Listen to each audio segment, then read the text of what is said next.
problems. My first response is denial. If Jan and I are driving along and she says, "What's that knocking sound? What's that loud scraping noise?" I say, I don't hear anything. Even though I have to yell loudly so she can hear me over the scraping noise or whatever.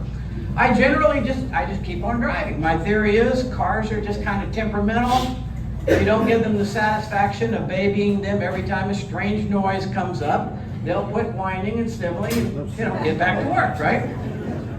Along this line, I also put a lot of stock in what is known in medical circles as spontaneous remission.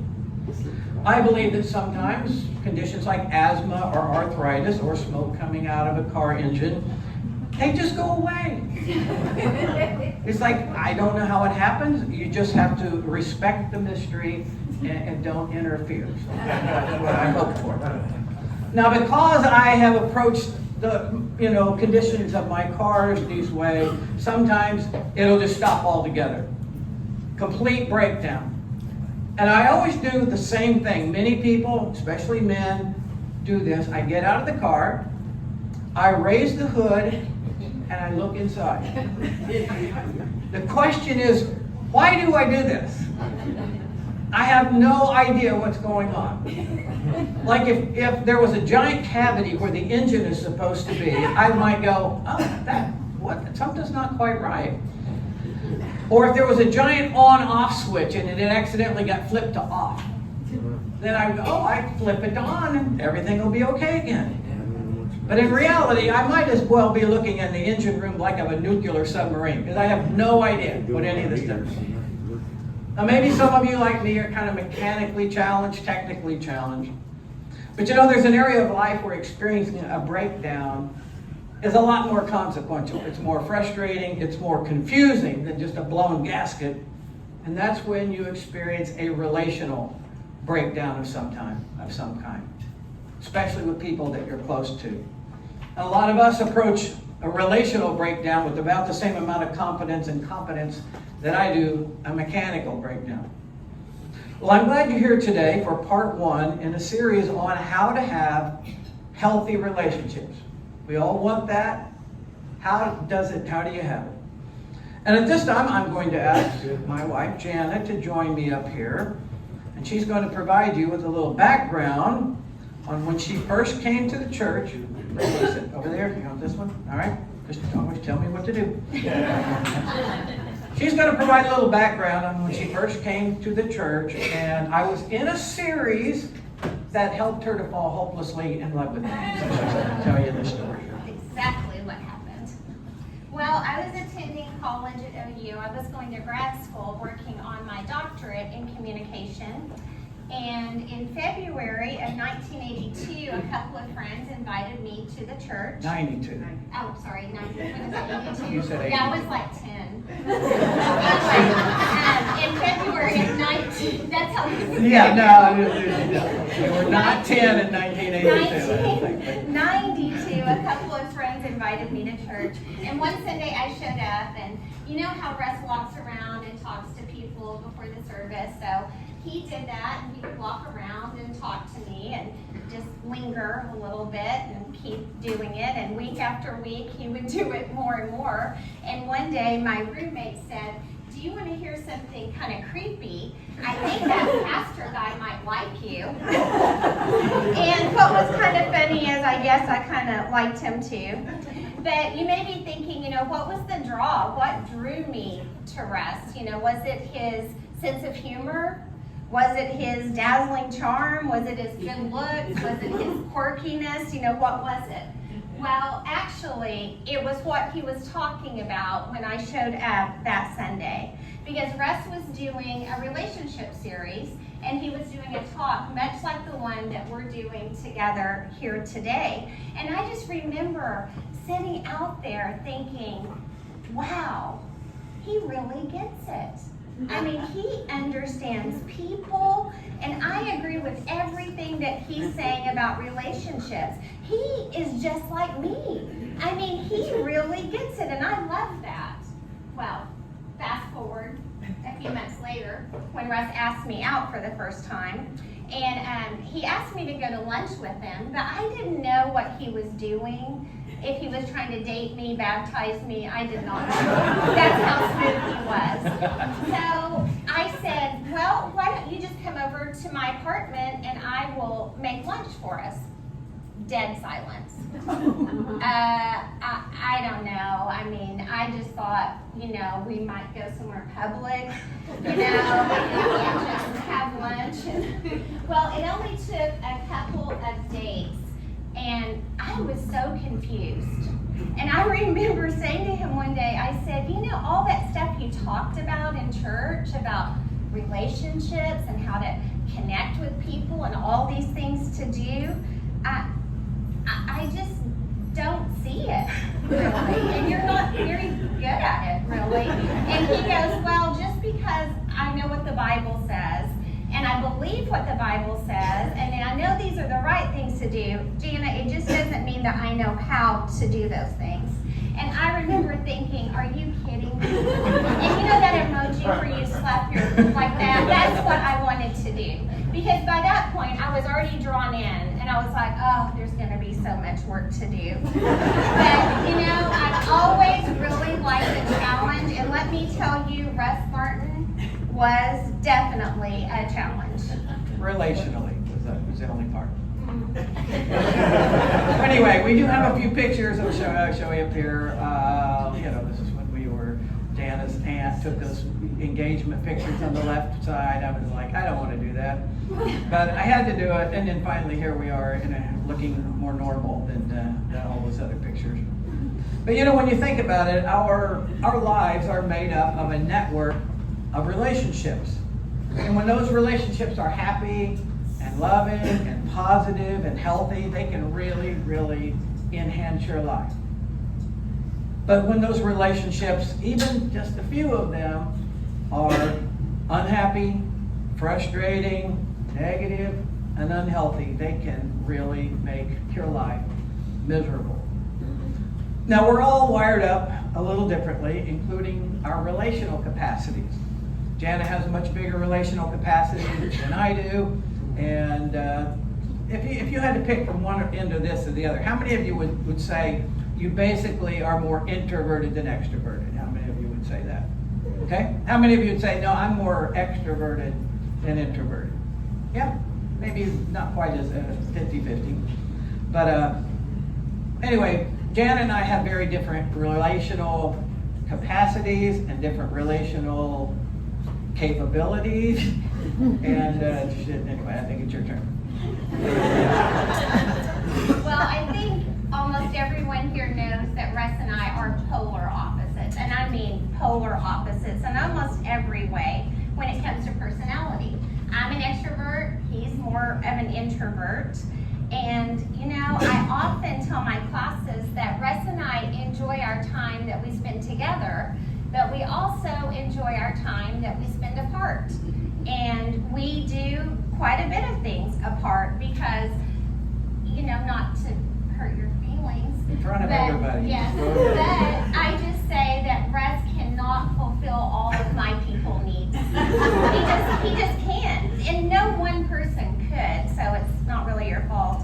But we do family stuff. I go to OU and I'm with college students all day, friends, events, and while I'm doing these things, Russ is at home and he's working, on church stuff, he's watching sports, and then when I get home, I'm ready to go, and then he's ready to go too. So that's kind of how we figured out how things work. But we just have very different relational energy. I have a lot, and his is a little more, narrow and normal, high maintenance. But I'm not gonna lie, like many of you, our marriage has been challenging over the years. I mean, it has been. It has not been easy. But I can tell you this. Here, hold this for a second. So when we first started, when we got married, we were polar opposites like this. Extrovert, introvert, right?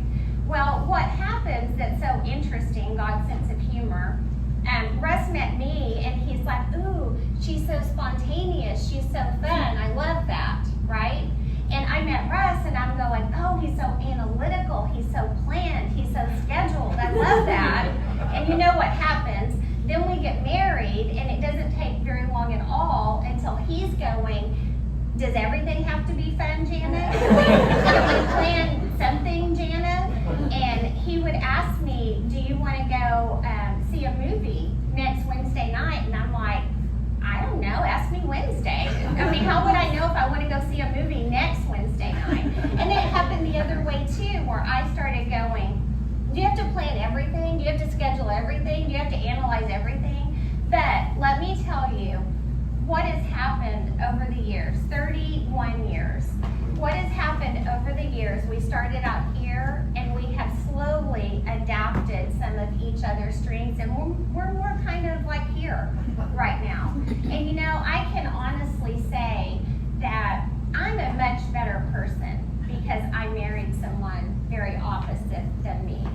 It hasn't been easy for either one of us because we're so different, but I'm a much better person. I'm much more well-rounded, and you know, Russ has done a lot of great things to help me heal with my family situation and just everything. So with God's help, with some therapy, and 31 years later, look at us, we're still going strong.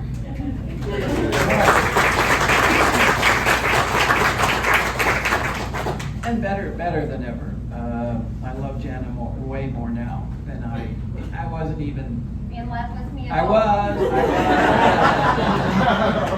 Although she was the first one to say, I love you. You know what I said? I said, thank you. I wasn't ready to say anything, you know? You guys, all the signs were there. And Russ is the only guy I ever had to ask if he wanted to kiss me. After a month, I said, are you ever going to kiss me? And he goes, not yet. And I said, why? She goes, I just thought it might be fun. But you know, Fun was a recurring theme. I always like to challenge, and yeah, I got one. Well, anyway, you know, there's a lot of different kinds of pain in our world these days. Some of us here, some of you have experienced really serious physical pain. I mean, just a chronic kind of, I don't even know how you do it, to tell you the truth, but all of us have experienced physical pain to some degree or another. All of us have probably experienced some financial pain in our life. You know, some mistakes we made, or you know, the recession hit and we lost half of our IRA. You know, it's those kinds of things that are just, I mean, it's real pain. Some of us have experienced career-related pain. You know, where we got fired, or we started a business and it didn't work, and those kinds of things. Some of us around here experience sports-related pain when OU is not as good. But I think most of us would agree there's nothing quite as bad as relational pain. When you have a falling out with, you know, like when you, even your first love in high school or whatever, with your boyfriend or girlfriend, when that doesn't work out, you just feel like your whole life is coming to an end. In fact, that's what you say at that time, you know, because that initial relational pain is just so hard to deal with.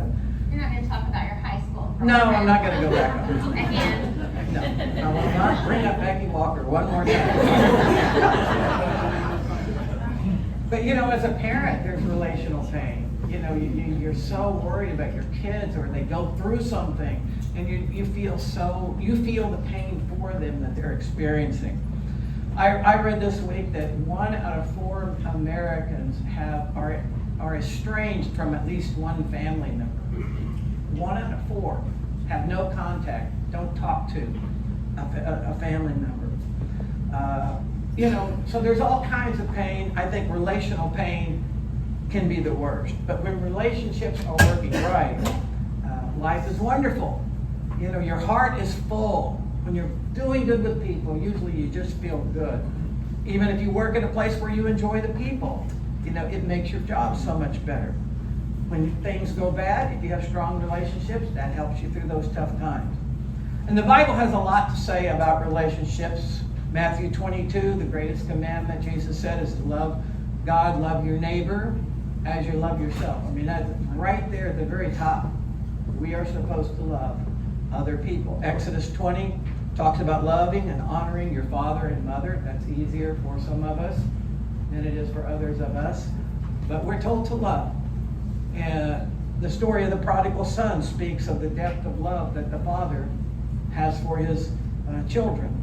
The early Christians were encouraged to really love and care about each other, as Kellyanne was mentioning earlier, as a church family, to really love and care about each other. And then, of course, the famous love chapter, 1 Corinthians 13, we're experiencing authentic, loving, caring relationships. It's called like the greatest. It's the best. It's what we should all aspire to really have and experience real love.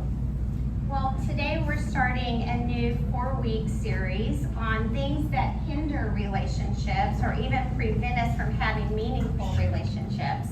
And today we're going to start talking about first past hurts that hinder relationships. And we've all had them, right? People hurt people. And sometimes it's intentional and sometimes it's not intentional, but it still hurts.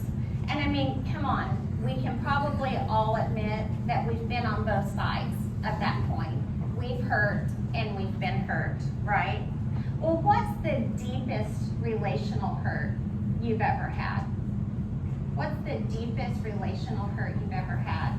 I bet if you have a deep one, it didn't take you very long to think about that hurt because it is so deep and right there on the surface. And you know, I've had a few deep hurts in my life, and I've told you guys about some, especially the parts about my family. But there's been some others just like you. And one of my other really deep hurts happened about 18 years ago. And it was when we were at the old church and there was a horrible church split.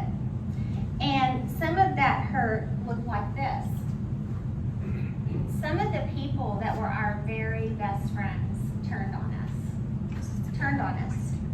And I could not believe how horribly they talked about us and the lies that they told and just how cruel it really was. And you know, these were the same people that I had served God with along the side of them, you know, for years. These are the same people that I went to the hospital when they had babies, when they were sick. These are the same people I took food to. I mean, I cared about them. I loved them. And they heard rumors that weren't true and just believed them, and that was it. So that was by far one of the biggest relational hurts that I've ever had. And it was a rude awakening, you know, to say the least. And you have to understand, when I first, you know, dated Russ and when we talked about getting married, I just thought, you know, I never thought about marrying a pastor. I never really thought about it a lot, to be honest, you know, who I would marry, what they would do. But I just thought, well, that'll be fun. You know, I like people. I love God. I love going to church. And gosh, those are all my favorite things. And how much fun will this be? Not always fun. But, you know, some of those traumatic experiences really shape us. And sometimes it's in good ways and sometimes it's in bad ways. And especially these last few years, through going through a lot of counseling, I have realized that, you know, it affected me in a big way. And it has taken me a long time to trust again. And, you know, sometimes I still don't. Sometimes I still don't. It's really hard for me to believe that people can really love you unconditionally and they won't hurt you. Because, see, that's been my track record of what's happened. But I'm working on it, and that's just the truth. You know, the past has affected my present and my future in both negative and positive ways. But I do think that I needed to be more careful sometimes with my choices and, you know, relationships I got into. So I'm grateful for that. It taught me valuable lessons. The Bible talks about past hurts. And in Genesis 50:20, it says this: "You intended to harm me, but God intended it for good to accomplish what is now being done, the saving of many lives." Well, past hurts definitely can hinder us if we let them. And you know, I could have said, that's it, I'm done with people.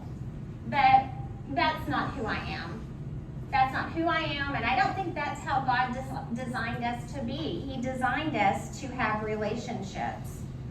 And, you know, the best thing I can say is we have to learn from past hurts and past relationships, and we can't let it hinder us from moving forward.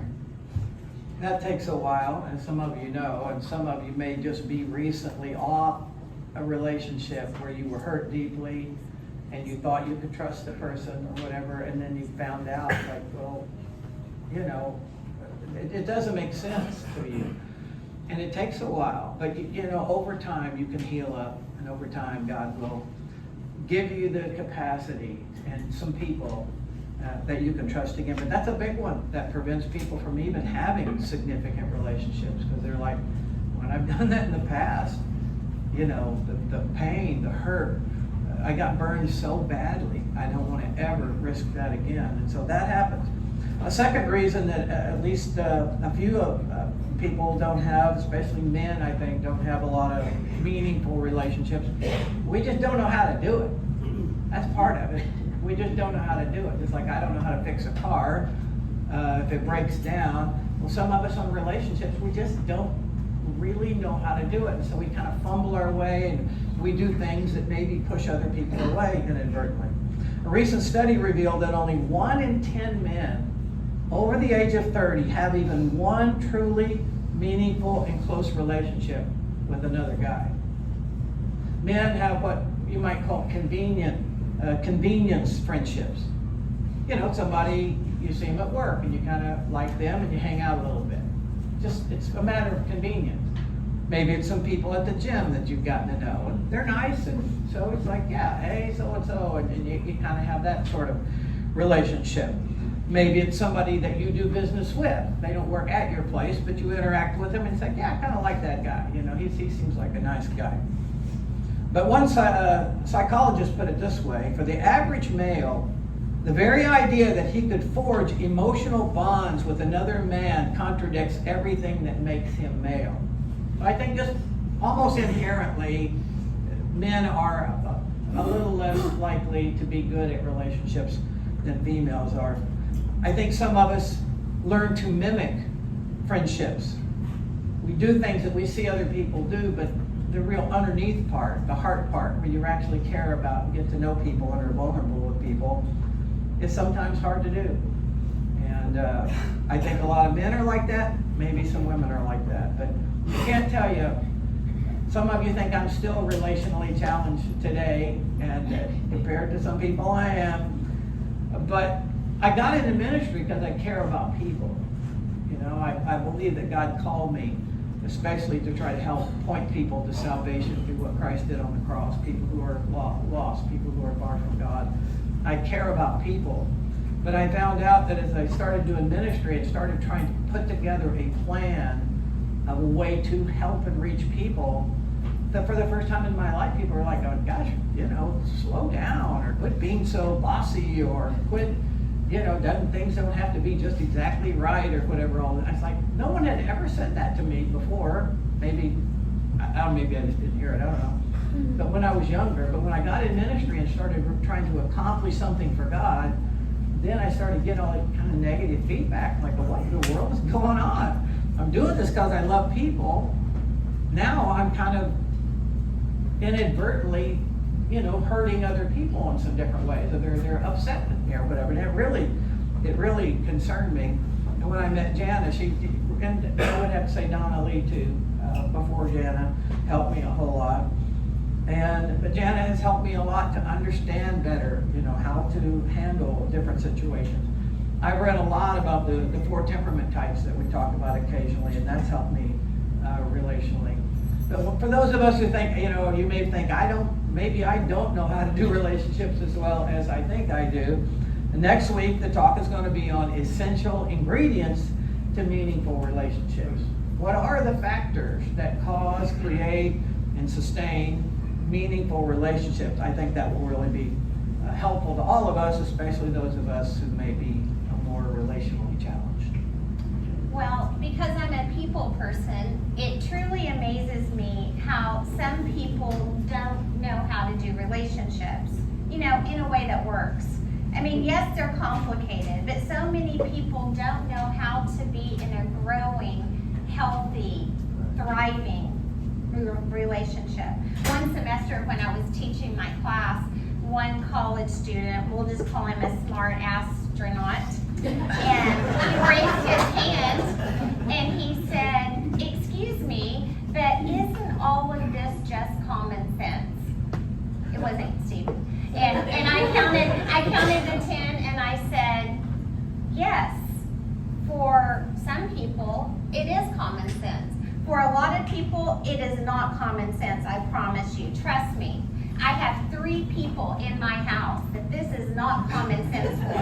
And I'm not going to name names, but it's not Megan and it's not me. But on the other hand, there are people who are so fearful about relationships because they've been hurt, because they don't know how. They just quit trying and they're missing out. And you can't miss out on the benefits of relationships because you're afraid to try or you don't think you know how.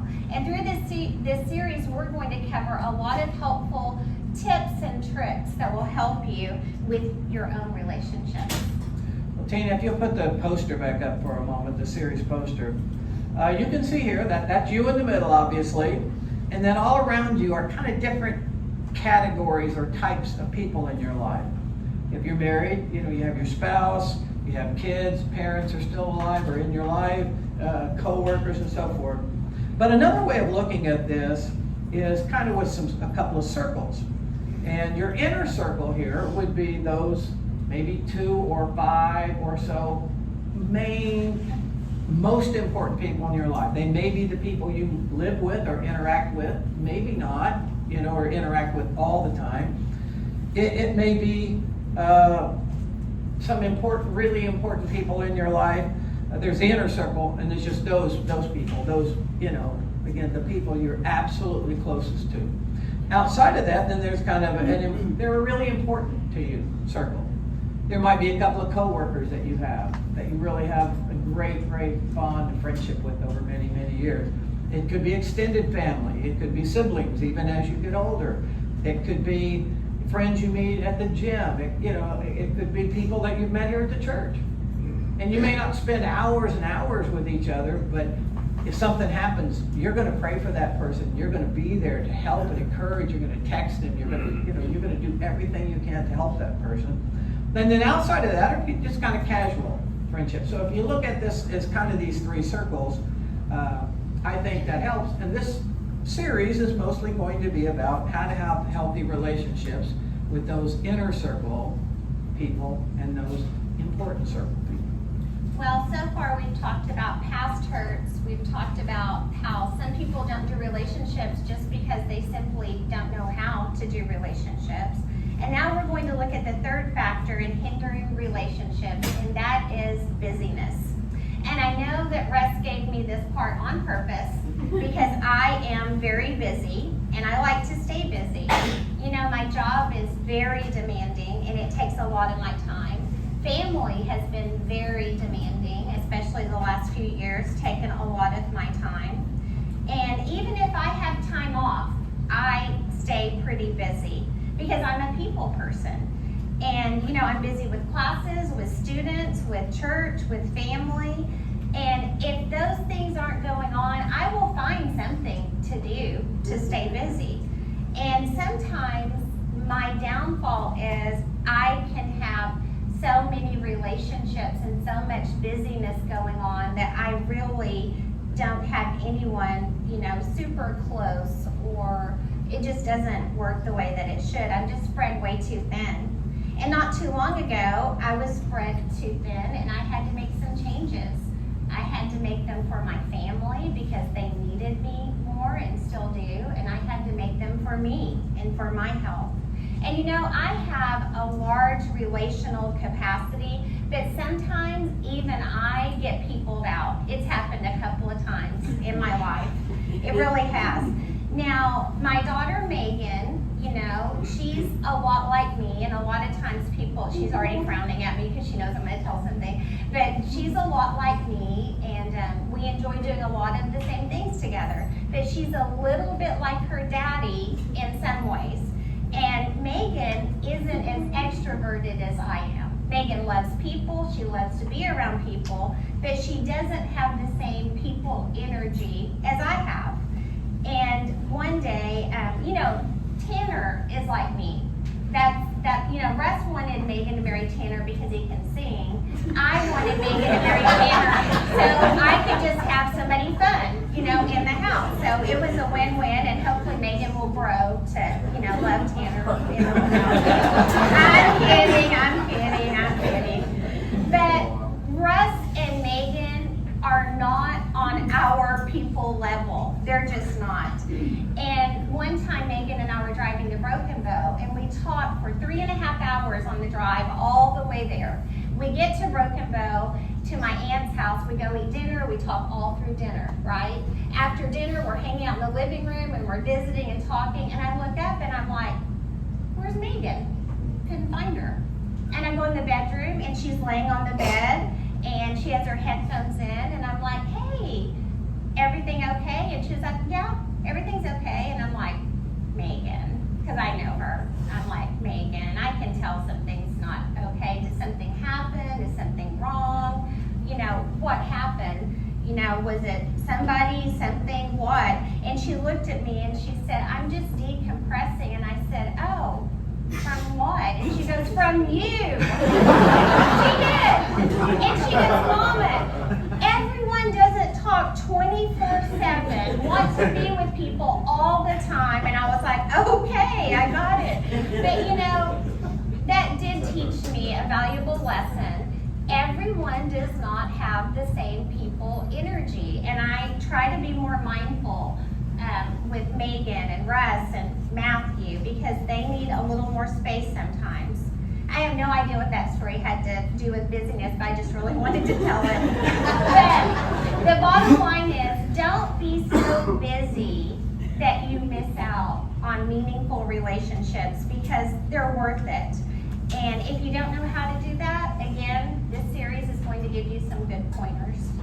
We have one more, a fourth thing that can hinder relationships is a lot of people just don't value relationships.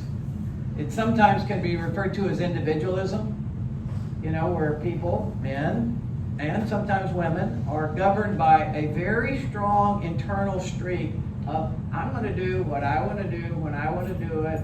And it kind of is a barrier to relationships with other people, right? If you're too independent, if you're too self-sufficient, there's some good about it, but sometimes people are like, I don't want any relational entanglements. I don't want anything cramping my style, what I want to do. Well, it's hard to have a good, meaningful relationship with a person like that. And for those of us who kind of lean that direction, that independence can sometimes become very costly. Because when the roof caves in on your life, which it inevitably will in one way or another, you find yourself looking around saying, hey, where is everybody? How come no one's here for me? Well, that individualism translates eventually into a kind of isolationism of loneliness and so forth, that in our moment of greatest need, we don't have those people, around us that we need. However, I would say this: if you consider yourself to be a serious Christ follower, deciding you're not going to care about other people is not really an option. You don't have to become a people fanatic, as much as Jan or whatever. I mean, people, just endless relationships. But you have to care about people. You have to actually care about some people if you're going to be a serious Christ follower. You cannot say, I don't care about anybody, I don't care what they say about me, I don't, whatever. You have to care and love other people. Jesus said that loving God and loving others and loving yourself, those are the essential traits.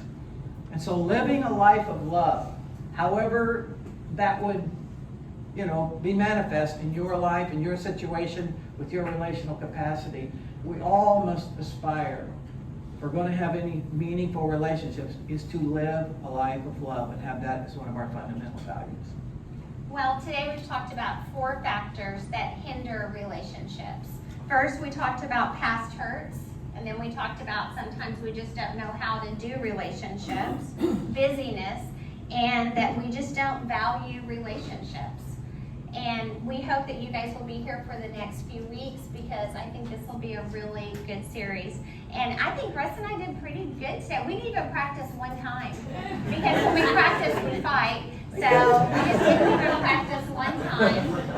And last night about 10 o'clock, he goes, Janet, have you looked over your notes? And I'm like, why are you asking me that? He goes, anytime you answer with a question, I know you would not, but I did. But Thank you. I'm going to end with a verse, and it comes from Romans 12:18, and it says, if it is possible, as far as it depends on you, live at peace with everyone. Well, the remaining weeks of the series, next week's going to be essential ingredients to meaningful relationships. And then we're going to do loving hard to love people. And then finally, the rewards of relationships. And I'm sorry our talk kind of went long today. I don't know why it went longer than usual today. I just think we need to give Tina a round of applause for keeping up today, because our Tina's doing the graphics. Kim's the only one that can keep up with me when I talk, so good job, Kim. When I do a talk, it's very organized. When Jan does it, it's like, I don't know what to make out of these notes. But anyway, but you did a good job. Thank you very much. Let's all stand around.